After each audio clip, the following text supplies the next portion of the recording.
Ini masih bersama dengan keluarga Joko Widodo. Pak Jokowi kan tadi menyampaikan bahwa soal mendidik memberikan cara yang demokratis. Kalau Mbak Ayang sendiri ada nggak didikan Bapak dan Ibu yang jadi pijakan sekali, misalnya soal hal tertentu yang betul-betul dari kecil ditanamkan sama Bapak dan Ibu? Nggak ada. Ya kita ini biasa-biasa, nggak juga maksa-maksain, tapi memang yang paling penting menurut saya contoh lah, nggak usah kita terlalu banyak apa diomongin, anak itu diomongin dia nggak pernah. Contoh aja, saya kira anak bisa melihat orang tuanya. Orang tua sebab ya, oh bapak saya kok pakaiannya dari dulu kok kayak gitu, terus ya mungkin misalnya hal seperti itu. Nah, soal pilihan pakaian, kalau Bapak mengatakan pakaian, ini kan Ibu Bapak pakai kotak-kotak. Mbak Ayang, baju kotak-kotaknya kemana, Mbak? Ada tapi nggak dipakai? Nggak. Karena Karena biar Bapak Ibu aja yang kembar. Biar Bapak Ibu yang kembar. Nah, soal pakaian juga kan Bapak ini terkenal sederhana. Bahkan sebagian orang misalnya mengatakan, ini jangan-jangan pencitraan gitu seorang Joko Widodo. Tapi yang Ibu kenal dari dulu apa seperti itu, Bang Bapak? Nah, sekarang yang jahitkan, karena yang jahitkan istri ya. Sekarang ditanyakan ke istri aja, yang jahitkan kemana, beli kainnya di mana, tanya. Dari dulu memang Ibu yang siapkan? Iya. Dan selalu menjahit? Iya, dijahitkan. Jadi Ibu sekeluarga jahitkan kampung loh, ini jangan bayangkan jahitkan yang tailor bagus, dijahitkan di kampung. Punya langganan udah puluhan tahun? Ada. Kalau beli bahan di mana sih, Bu? Di toko-toko. Di toko kain. Di toko kain biasa. Misalnya boleh tahu nggak yang bahannya harus apa Bapak maunya? Kalau Pak Joko, kalau saya belikan bahan mahal pasti tahu. Saya nggak suka. Bilangnya cuma itu. Akhirnya Ibu pilih yang murah. Ya biasa, pakai nyaman dipakai. Tapi kalau kelihatan kan kalau terlalu mewah dan kalau saya belikan agak mahal pasti tahu. Tapi nggak bilang aku ini kok kelihatan apa bagus apa pokoknya nggak mau gitu. Jadi pilihannya selalu yang biasa-biasa saja. Nah, kalau ke penjahit, Bu boleh tahu nggak langganan Ibu tuh kalau jahit kemeja Bapak harganya berapa, Bu? Berapa, Dek? Satu berapa? 20. Sekarang naik. Sekarang naik.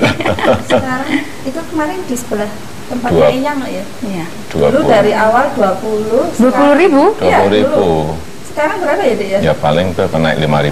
Ya. Naik 5.000. Enggak. Berapa, Dek? Yang sering ambil? Saya pikir masih 20.000. Enggak 50, 60 Dek. Iya, sekitar 50-60.000 untuk satu kemeja. Iya. Kalau jadi Bapak tuh pilihannya baju, celana juga dijahit? Iya, jahit. Dijahitkan semuanya, dijahitkan di kampung. Kecuali khusus yang seragam mungkin disiapkan oleh kantor. Iya. Kalau Mbak sendiri pernah nggak bisa bilang, pengen ngelihat Bapak misalnya lebih fashionable gitu, atau pilihkan baju atau beli hadiah kemeja, taunya nggak dipakai sama Bapak? Ya nggak dipakai itu. Nggak dipakai, pernah dibeliin tapi nggak dipakai. Pernah beliin? Ya. Apa berwarna atau motif atau batik? Ya, putih yang kemarin dia juga nggak mau gitu ya. Putih yang bahannya nggak disuka ya nggak dipakai. Putih tapi mewah, kelihatan nggak tahu ya dipakai anu sekali dan ya biasanya kalau saya lihat saya pakai itu aja. Nggak tahu kan, istri sama anak tahu, oh berarti nggak suka.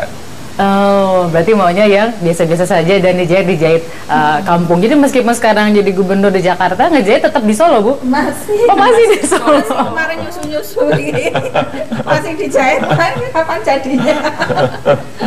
Yang ini ngejahit di mana? Di Jakarta? Disiapin. Ini sudah siap ya. Jadi punya Mbak Ayang ya udah disiapin. Berarti sebetulnya semua anak tiga-tiganya udah punya baju kotak-kotak, Bu? Tak siapin nggak? Mau apa nggak? Apa lu nggak tahu yang dua. Yang penting disiapin dulu. Iya.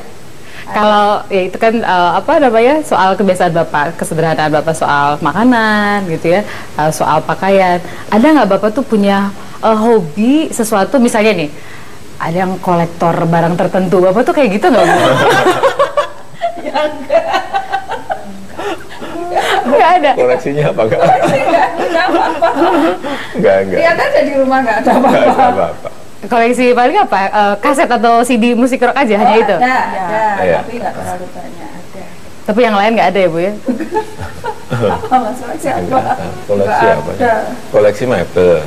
Ya, Karena memang apa itu bidangnya. Ya, karena sering kalau mebel sudah saya pasang di rumah, terus nanti ada bayar, dibeli, ya udah diangkut, dibeli. Jadi akhirnya nggak jadi di rumah, diambil sama yang beli. Ya, itu sering sekali dari dulu.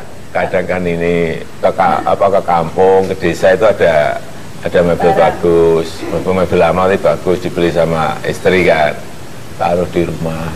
Kadang-kadang bukan kadang-kadang, bayar kan sering saya ajak ke rumah, entah siang atau malam gitu, dilihat-lihat bagus, pengen diambil ya sudah diambil.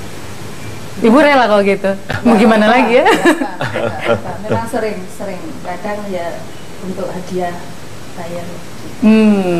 Kalau soal pekerjaan, usaha Bapak, kemudian kan Bapak gara-gara usaha jadi dipanggil Jokowi, dan Bapak ceritakan itu gara-gara bayar dari Prancis gitu, menyebut Jokowi. Ibu sempat ini nggak, kok jadi Jokowi nggak Joko aja gitu, sempat bukan komplain sih, tapi merasa masih asing nggak dengan nama itu awalnya? Udah biasa aja, nggak masalah. Nggak masalah ya, jadi Jokowi sampai sekarang. Mengenai penamaan anak, ini kan nama anak-anak tuh unik dan punya makna. Itu biasanya domain wilayahnya Bapak atau ngobrol sama Ibu? Ngobrol enggak langsung Pak Joko. Jadi itu apa ya, otoritasnya Bapak gitu yang milih nama? Ya, gitu ya Pak? Saya semuanya yang memberi. Saya yang melahirkan yang beri nama. Jadi Ibu yang lahirin, Bapak yang ngasih namanya? Nama 100% saya semuanya. Dan itu biasanya Bapak inspirasi dari mana Pak? Gimana? Inspirasi ngasih nama, kan biasanya orang ada yang Ya, lewat buku, lewat merenung sebentar pasti ketemu. Jadi nggak pakai lama proses mencari nama anak? Enggak. Biasanya lahir terus langsung, ini namanya dia, masih sih. Jadi Ibu nggak pernah nanya dulu, kira-kira anak kasih nama apa enggak ya? Enggak. Pokoknya terserah Nambahin juga Bapak. belum pernah. Enggak. Nambahin belum pernah? Nambah juga belum pernah. Enggak. Jadi membantah, tidak, nambahin enggak, pokoknya menerima ya Bu? Ya yang terbaik untuk Nama ya. tanah. Ke anak. Dan soal menerima juga ini dalam sisi karir ya Bu ya, saya yakin Ibu pada saat kenal sama Bapak, kemudian dekat, pacaran, menikah, pasti nggak pernah terbayang Bapak akan punya karir sampai di titik ini ya, atau Bu? Nggak mungkin kan pada saat itu terbayang. Dalam benak Ibu, apa yang paling Ibu rasakan melihat Bapak tuh sekarang sebagai sosok seperti saat ini untuk rakyat Indonesia? Ya jalanin aja, memang harus begini. Jadi Ibu pesan ke Bapak cuma jalannya aja? Iya. Jadi jalannya. Jalan Mana? aja. Hidup kan kita nggak tahu. Nggak tahu. Jadi jalan. Jadi Bapak nggak pernah bercerita misalnya saya tuh punya ambisi A, B, C akhirnya sampai ke titik ini? Nggak pernah. Ini nggak Ya pernah coba tanya. ambisi. Tanya guys, nggak pernah. Nggak punya. Nggak pernah. Nggak pernah. Waktu kita jadi wali kota juga dari pabrik kemudian ke wali kota juga nggak tahu. Tahu-tahu ada perintah untuk ke Jakarta jadi calon gubernur juga nggak tahu.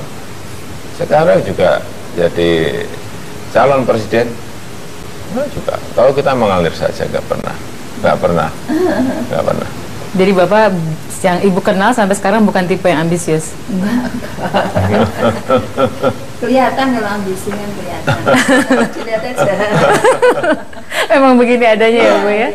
Iya. Bapak kan juga menyampaikan bahwa memisahkan antara wilayah pekerjaan dengan rumah tangga, termasuk pada saat diminta untuk jadi capres, katanya ke Ibu menyampaikannya bukan berarti langsung menceritakan, tapi mengatakan ada kemungkinan dicalonkan, begitu ya Bu ya? Ya, sudah ada perasaan waktu masuk ke DKI kan prosesnya kan berjalan ya, sudah merasa ya kalau nanti setelah gubernur mesti jadi ini kan ada proses panjang. Kok seperti ini masyarakat atau seperti ini, tapi kita kan nggak tahu kan, itu masih kemungkinan dan kita ceritanya juga nggak harus serius. Enggak. Kita hanya melihat ini aja, melihat kok masyarakat berprosesnya kok kayak gini. Jangan-jangan, tapi juga hanya jangan-jangan kan. Baru setelah diputuskan oleh ketua umum, baru juga saya sampaikan juga ya kita juga biasa-biasa saja. Anak-anak komentarnya gimana Bu waktu Ya itu? kan ya sudah tahu ya dalam proses itu ya. Enggak. Sekali kan nggak sekali 2 kali waktu wali kota, waktu gubernur juga, jadi juga anak juga. Nggak kaget Mbak Ayang waktu dengar Bapak diumumkan sebagai capres PD Perjuangan? Apa kaget? Enggak, Ya, biasa aja ya. Anak Adakah biasa aja, istri juga biasa saja. Adakah kemudian kan biasanya ada yang sangat ingin, ada yang sangat tidak ingin, ada yang biasa-biasa aja. Ini kalau Mbak Ayang misalnya pesan ke Bapak dalam menjalani hari-hari ke depan yang akan sangat dinamis ini, ada guyon apa atau pesan apa ke Bapak? Enggak. Pesannya tetap lucu gitu misalnya. Tetap lucu di rumah. Enggak pernah. Anak-anak saya itu udah pengen tahu, kemudian nggak mencampuri hal apalagi yang bersifat politik, nggak pernah. Istri juga sama, nggak pernah. Ibu juga nggak pengen tahu, nggak cari tahu. Nggak. Saya pernah tanya sama Bapak, berarti kalau orang misalnya ingin melobi kan ada yang lobinya tuh langsung ke tokoh politiknya atau lewat keluarga. Berarti kalau melobi lewat ibu nggak akan berpengaruh ya Bu? Nggak ada orang yang melobi lewat istri, nggak ada. Nggak pernah ada. Ke anak juga nggak pernah ada. Jadi ini sebetulnya saya pastikan nggak pernah ada. Jadi sebetulnya ini dalam tanda petik peringatan buat orang yang mau mencoba deketi keluarganya Jokowi itu tidak akan berpengaruh gitu ya? Enggak. Kalau Mbak sampai detik ini waktu jadi wali kota atau gubernur juga nggak pernah ada. Karena tahu, mungkin sudah tahu bahwa Bapak tidak membiarkan keluarga masuk ke urusan politik gitu ya? Dan percuma aja ke misalnya mau lobby-lobby istri ya percuma. Mental pasti. Mbak Ayang soal karir politik kan Mbak Ayang mengatakan nggak mau terusin usaha Bapak di bidang produk kayu. Kalau soal politik ada ketertarikan nggak Mbak Ayang? Sama sekali nggak ada. Sudah saya bilang tadi kan nggak ada. Jawabannya pasti sama sekali nggak ada. Kalau kakak kira-kira? Nggak sama, nggak ada juga. Jadi sejauh ini dari 3 anak Bapak tidak ada yang punya kecenderungan ke arah politik? Enggak. Tapi Mbak Ayang karena usia masih muda, saya yakin punya akun-akun di sosial media, misalnya Twitter, Instagram, punya Mbak? Punya. Suka perhatikan nggak misalnya di timeline itu perhatikan ada orang yang nyerang Bapak, itu perasaan Mbak Ayang gimana tuh? Banyak sekali. Perasaan Mbak gimana? Awalnya gimana? Mungkin awal misalnya sempat Jengkel, marah atau kecewa? Gitu. Ya marah, tapi ya mau gimana lagi? Itu awal-awal. Sekarang udah biasa atau masih marah juga atau jengkel juga? Udah biasa sih.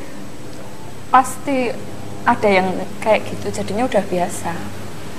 Dengan segala apa ya ungkapan yang seringkali kan kalau sosial media saya memperhatikan suka lebih kasar dibanding di dunia nyata. Itu nggak sampai misalnya aduh tersayat-sayat ini loh bapak saya kok diginiin misalnya, nggak? Biasa aja. Paling memberitahu kalau Pak udah tahu ada ini gitu. Misalnya ada apa, ada meme ini ada ya, kalau lucu tertawa bareng. Kalau ada ya yang ada juga kan yang menyerang dengan gambar, tapi biasa aja lah. Kalau saya tuh ada kampanye hitam, black campaign seperti itu ya kadang kok brutal sekali, kadang saya mikir kok nggak ada sopan santunnya, tapi setelah saya pikir yalah saya urusan kerja aja, saya kerja, saya nggak mikir kayak gitu, ngabisin tenaga dan pikiran aja, udah tinggal, udah gitu aja. Kalau Ibu jengkel juga nggak bisa perhatikan ada orang yang bilang BC soal Bapak? Ya awal-awal ya kayak anak. Sekarang udah kebal? Normal. Aja ya dia. Untuk guyon jadinya. Termasuk misalnya ada ucapan-ucapan atau gambar-gambar misalnya pada saat Bapak capres, nanti jadi capres boneka, itu Mbak Ayang ketawa atau marah dibilang gitu? Ketawa aja, udah biasa loh soalnya. Ketawa udah biasa. Kalau Mbak Ayang sebenarnya hobinya apa Mbak? Yang kira-kira agak mirip sama Bapak? Atau nggak ada sama sekali yang mirip? Ada. Apa? Melihara kucing. Sama apa Bapak? Melihara kucing ya, dulu saya kucing kampung-kampung itu ada mungkin 40-50 ada. Kucing banyak ya, kucing buluan itu kucing yang kotor-kotor tuh. Saya ada lah, mungkin 40-50. Sekarang anak saya juga berapa kucingnya? Dulu sempat punya 20. Tapi sekarang tinggal 10. Terus punya 20, dikasih-kasih kan? Kasihkan teman-teman. Jadi di antara 3 anak yang suka kucing cuma Mbak Ayang aja? Ya, itu yang agak sama itu ya, kucing. Kucing. Bapak sukanya? Sekarang kucingnya bukan kucing kampung. Kalau saya dulu kan kucing yang kotor-kotor, sekarang kucingnya bersih-bersih sih, bagus. Oh, Bapak paling suka ini nggak? Apa? Kucing kan ada 40 katanya. Ada yang Bapak namanya atau ya wis lah 40 nggak usah dikasih nama? Enggak, kucing kampung aja gitu. Tapi ada yang Bapak suka banget nggak? Iya, ada apa ya, kalau istilah Jawa itu yang kembangan ya. Kembang telur. Apa tuh? Ya. Warna-warnanya apa Kuning. ya, ada warna apa ya, Hitam, kuning, keemasan, kuning keemasan sama putih gitu ya. Dan itu pernah Bapak punya dari hasil Punya, iya. di Iya. apa kampung. Itu Iya. biasanya orang ngasih ke Bapak karena tahu Bapak hobi sama kucing buluan itu. Ya, ada yang Atau nyari? minta, Pak, saya minta ya kucingnya, seneng minta gitu, diberi. Ini sama binatang, segala binatang. Suka. Oh. Jadi kucing 20 sekarang 10 karena dikasih-kasihin. Iya. Yang 10 itu kalau Mbak yang pergi gini berarti ada yang udah bantu ngerawat. Iya. Makanannya sama kayak Bapak nggak, nasi bandeng? Enggak. Udah lebih keren dong ya. Apa teman kalau makanan sekarang apa? Makan kucing apa sih sekarang? Apa? Ya banyak. Ada beli ya. Ya, Beli ya, beli. tinggal beli. Beli yang sudah jadi. Nah, binatang lain yang Mbak yang suka selain kucing apa Mbak yang? Burung, Banyak. Burung. bebek, mental. Ya. Semua punya. Ayam. Ayam, bebek, mentok, apa lagi? Semua punya. Burung. Itu pernah dirawat semua di rumah? Iya, di rumah. Jadi seperti ini dong, peternakan. Iya. Di rumah. Burung paling suka apa Mbak Ayang? Macam-macam. Ini yang warna-warni itu. Apa? Parkir. Parkir. Apa tuh? Lobet. Yang warna Kutilang. Bukan ya? bukan ya. Lupa namanya. Pokoknya sabunnya. Sabunnya beli. Jadi bebek Dulu juga. sering. Ya, istri sama anak ini sering ke pasar burung. Nah, saya kan juga diajak sering. Ini bagus, langsung beli gitu. Tapi Bapak sebetulnya nggak terus hobi burung, tapi lebih ke Mbak Ayang yang Ada suka. juga 1-2. 1-2, tapi lebih ke kucing. Dulu juga sama, banyak juga. Tapi sekarang udah nggak ada. Itu di rumah pribadi. Di rumah dinas pernah nggak Bapak terpikir buat pelihara hewan juga? Oh, di rumah. Ya itu di rumah dinas. Di rumah Di sini dinas. juga ada, kucingnya juga ada. Kalau Oh, di sini saya yang pelihara spesial yang kodok, saya pelihara kodok. Kodoknya udah habis. kodok apa Pak? Kodok? Kata. Untuk apa Pak? Emang suka Pak? Ya bunyinya kan bagus. Oh. Kalau malam kalau katanya bunyinya kan bagus. Kong. Kalau di Solo kan nggak usah beli kan, udah ada sendiri. Kalau rumah kita memang banyak katanya kodoknya, jadi suaranya juga. Nah, di sini kan nggak ada ya, cari saya suruh beli. Jadi Bapak suruh staff Iya, untuk beli. iya, beli. Kataknya bukan katak khusus. 20 khusus enggak ada. Kata khusus. Saya nggak ngerti katak, saya siapa tahu ada katak kayak kucing, misalnya kucing A, B, C nggak ada. Pokoknya yang bisa bunyi kalau malam kong. Oke, sudah. Mengantar tidur. Jadi suara pengantar tidur Bapak itu suara katak. Kan rumahnya dekat sawah banyak sekali di Solo. Jadi udah terbiasa sama bunyi itu, sama suara alam. Ini apa kalau katak gini berarti nggak ada treatment khusus ya Pak ya makanannya? Enggak, dilempar di kolam kan udah makan nyamuk. Tapi sejauh ini selalu bunyi Pak kalau malam, selalu Ya, berhasil. kadang bunyi, kadang enggak. Masa-masa kan nggak bisa kan katak dipaksa untuk bunyi. Mau bunyi ya. Tapi Bapak perhatikan ya sebagai penyuka suara katak, katak tuh biasanya lebih banyak mengeluarkan bunyi di musim apa Pak? Misalkan ada hewan yang Ya kalau kemarau. hujan, kalau pas hujan pasti bunyinya lebih lebih. Di Solo kan bunyi terus kan. Ya, di Solo? tuh nggak hujan kan nggak bunyi. Kenapa nggak ambil katak yang Solo aja, Pak? Ngumpul sendiri aja, ngedong hujan sudah bagus, masih ada di sini misalnya stres jadi malah nggak bunyi. Jadi itu saya baru tahu dan pemirsa juga barangkali baru tahu kalau Pak Jokowi suka suara katak yang apa? Kung. Kong gitu. Orang musik rock Jadi kalau musik rock buat hobi, kalau tidur tetap suara alam ya Pak ya, suara katak. Iya enak, jadi kepikiran itu memang enak. Kalau ikan Bapak nggak suka? melihara. Ada juga ya Bang, ikan yang pokoknya pelihara ikan tapi ikan yang murah-murah aja, bukan ikan yang mau, jangan mikir yang mahal-mahal. Ikan arwana gitu loh Pak. Enggak. 1.003 itu. 1.003. Ikan mujair. Ikan mujair enaknya digoreng Pak. Yang mujair kecil-kecil sama apa yang hitam-hitam apa? Lele. Dulu tapi sekarang. Enggak yang apa? Cetul. 1.003. Kita lanjutkan di segmen terakhir dengan keluarga Joko Widodo. Tetap bersama kami di Interupsi. Karena merubah. Siap.